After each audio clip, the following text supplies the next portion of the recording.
მოგესალმებით მარტივი რეცეპტების არხიდან. შინაურული კვლავ მარტივ ნამცხვარს შემოგთავაზებთ, რომელიც არის მარტივიც, ბიუჯეტურიც, სწრაფიც და რაც ყველაზე მთავარია, უგემრიელესიც. ამჯერად ეს ნამცხვარი მოვამზადე ხილით, თუმცა შეგიძლიათ ხილის გარეშეც მოამზადოთ. მას ასე პირველ რიგში 2 კვერცხი მოვათავსოთ ჯამში. დავამატოთ 250 გრამი შაქარი, მწიკვი მარილი და 1 ვანილი. და დავიწყოთ ხელის სათქვეფელით კვერცხისა და შაქრის ათქვეფა. აუცილებელი არ არის ამ შემთხვევაში მიქსერი გამოვიყენოთ. როცა კვერცხსა და შაქარს ერთმანეთში კარგად ავურებთ, დავამატოთ 250 მილილიტრი რძე და აქვე დავამატოთ თლილი ჭიქის სავსე მანანის ბურღული, ანუ მანნე. და შემდეგ დავამატოთ იგივე ჭიქის სავსე ფქვილი, რომელშიც წინასწარ ავურიოთ 1 სუფრის კოვზი გამოფხვიერებელი. და ყველაფერი კარგად ავურიოთ ხელის სათქვეფელის საშუალებით.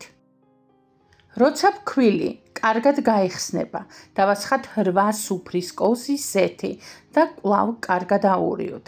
მასა დავდგათ 20 წუთის განმავლობაში ოთახის ტემპერატურაზე და მხოლოდ შემდეგ ჩავასხათ წინასწარ კარაქ წასმულ საცხობ ფორმაში. ამ შემთხვევაში საცხობი ფორმა არის 24 სანტიმეტრის დიამეტრის. და ზემოდან დავალაგე ვაშლატმის ნაჭრები.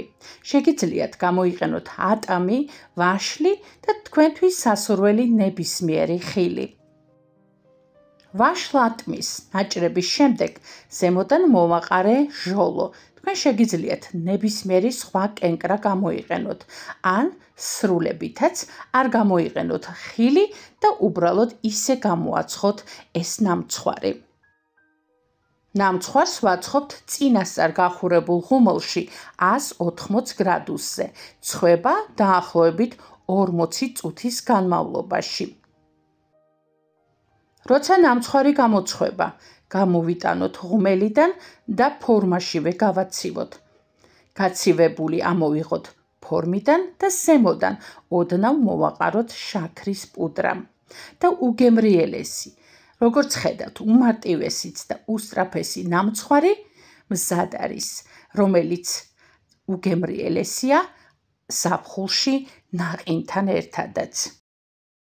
შინაურულის არხზე არის მანანის ბურღულით მომზადებული სხვა დესერტები, მათ შორის ხაჭოს ნამცხვარიც, რომელიც აუცილებლად უნდა სცადოთ და დააგემოვნოთ.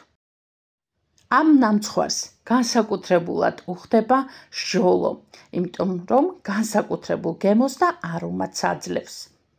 დღეს სულ ეს იყო. აუცილებლად გამოიწერეთ შინაურული, რომ ნახოთ ყველა მარტივი და უტყუარი რეცეპტი. მადლობა, რომ გვიყურეთ. მომავალ მარტივ რეცეპტამდე.